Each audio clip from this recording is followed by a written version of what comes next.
birds and located a new species along the Des Moines River named a kyhawk. The first season brought great enthusiasm to the Fry Thomas Fieldhouse. It was beyond expectation.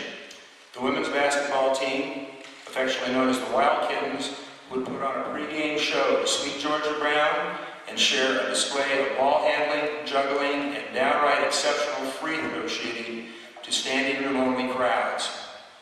It's all in the elbow, according to Walter Pashman, professor of English, regarding the high percentage of free throws the Wild Kittens would complete.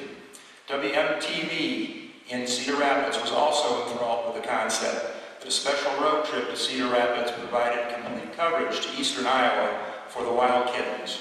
During that time, I had the privilege of being sports information director and had a chance to provide statistics at halftime and at the end of the game by cutting and ditto Spirit Master and running copies for the coaches so they could make adjustments in their game plan at halftime.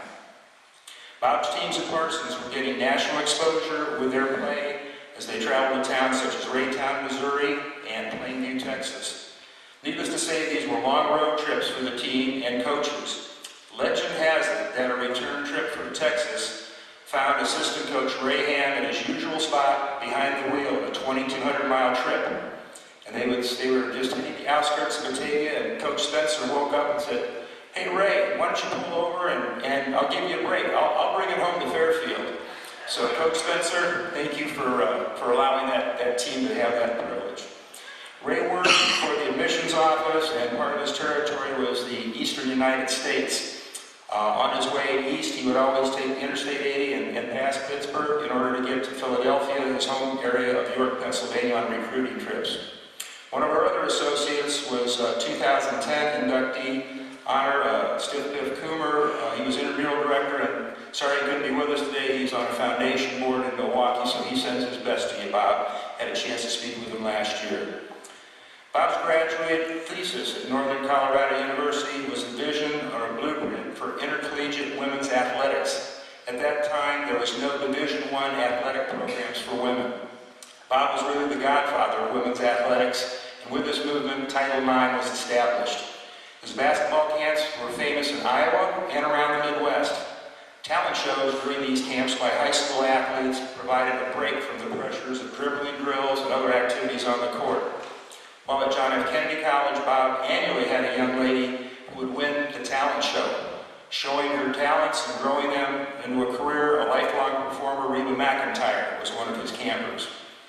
Behind every successful man is a strong woman, and Pat Spencer fits that bill to a T.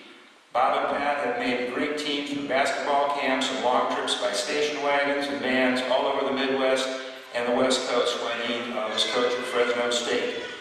Thank you, Pat, for providing Bob that rudder in life to lead to the success we share today. In 2001, Bob received the Jocelyn Berenson's Service Award from the Women's Basketball Association, recognizing his lasting legacy to the sport. Bob accumulated over 660 wins over a 34-year career of basketball coaching. Please join me as we have a warm welcome to my friend of 41 years, Bob Spencer, for induction in the 2011 Wall of Honor. Bob Spencer.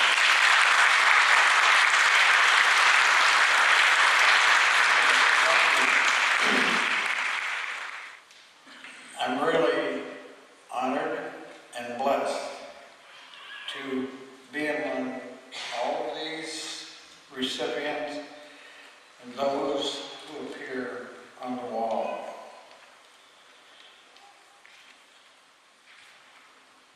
I would certainly like to thank and be remiss if I did not thank my wife and daughter Lisa, and I appreciate very much my relatives being here from our hometown at Albion.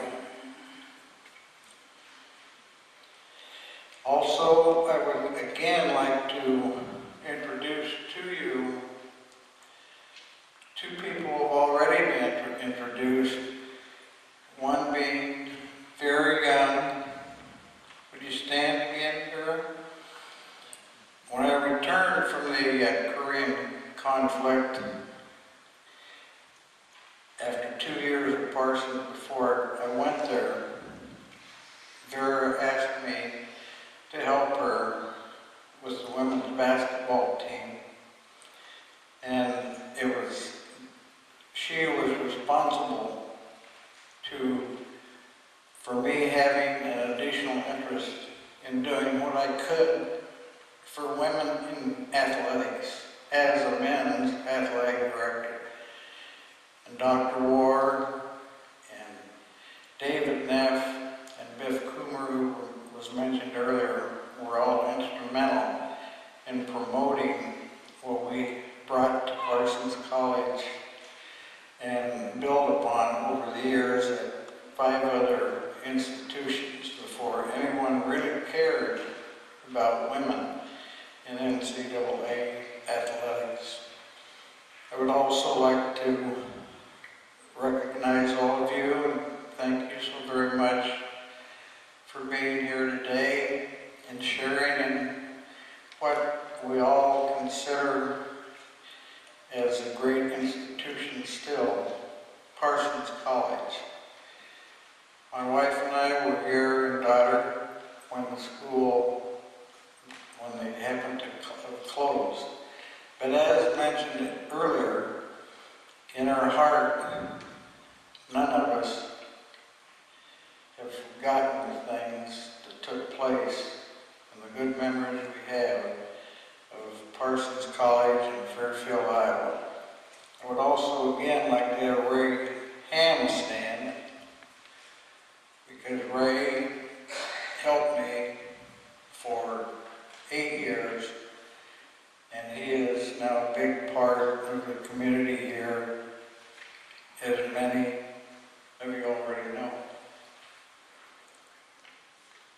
Again, and in closing, I thank you for all of you helping to keep the memories of Parsons College alive. And the committee, thank you so much. Robert Stiller, class of '67, Green Mountain Coffee Growers founder. Would John Braidwood please come to the podium as a presenter? 350 million cups of coffee a day. Let me repeat that. 350 million cups of coffee a day. That's what Americans drink every 24 hours.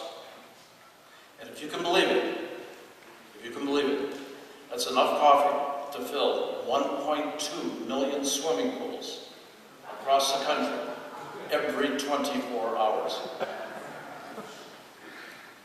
Our next inductee enjoys a significant distinction in the production and sales of coffee in this country. But interestingly, Bob Stiller's entrepreneurial efforts went up in smoke. Marijuana smoke is.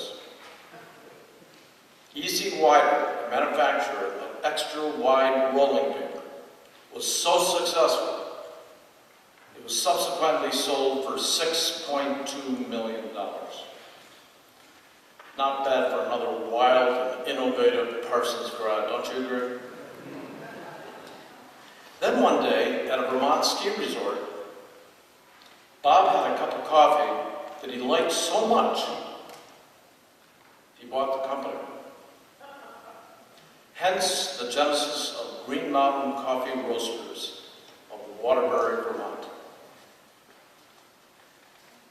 Good to the last crop, Bob insisted on roasting only Arabic coffee beans grown at higher mountain altitudes for what he thought was going to be the very best tasting coffees. Blends such as mocha nut fudge, wild mountain blueberry, rainforest nut, and my favorite, the daily grind, are just a few examples of over 50 Green Mountain coffee selections. Bob loves to think and act outside of the box.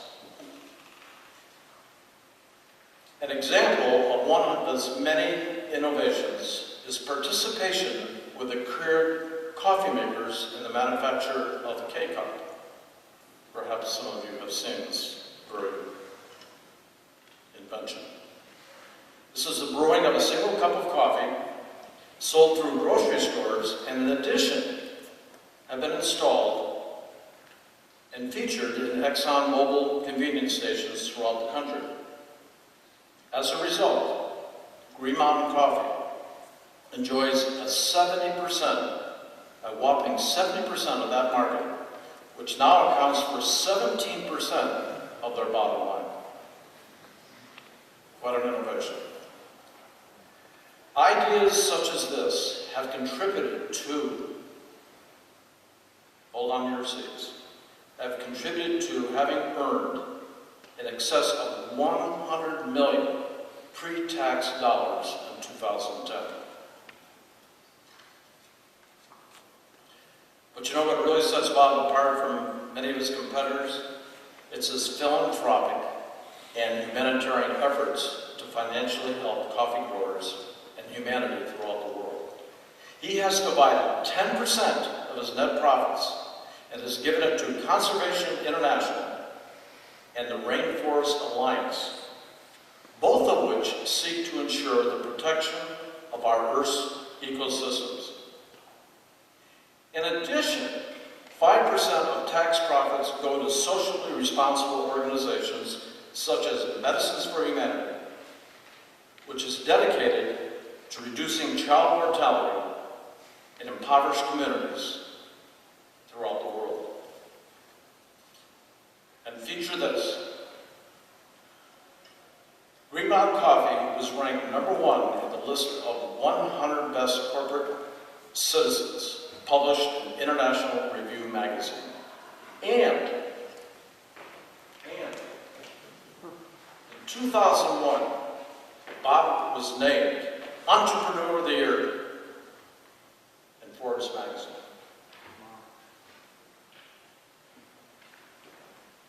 And if that's not enough, just last week, hang on to your seats, just last week, he was named one of the 400 wealthiest people in the United States. God, I love this man. Geez, Bob, I hope you haven't forgotten. Remember what great friends we were at school?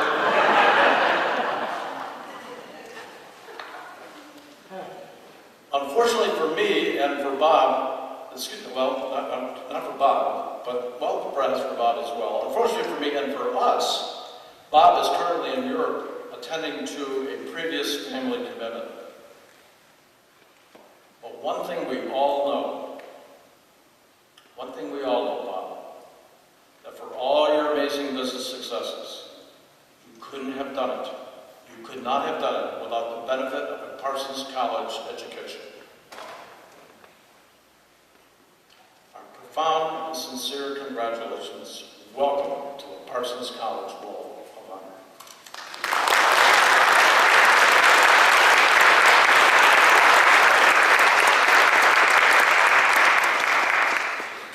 Gene Timmerman, 1963 to 65, Parsons sharpshooter, founder, member of United States Army Golden Knights parachute team. Jeff Mazer, please come forward to the podium at this time as a presenter. Good afternoon, ladies and gentlemen, and fellow alumni, and honorees and inductees. My name is Jeff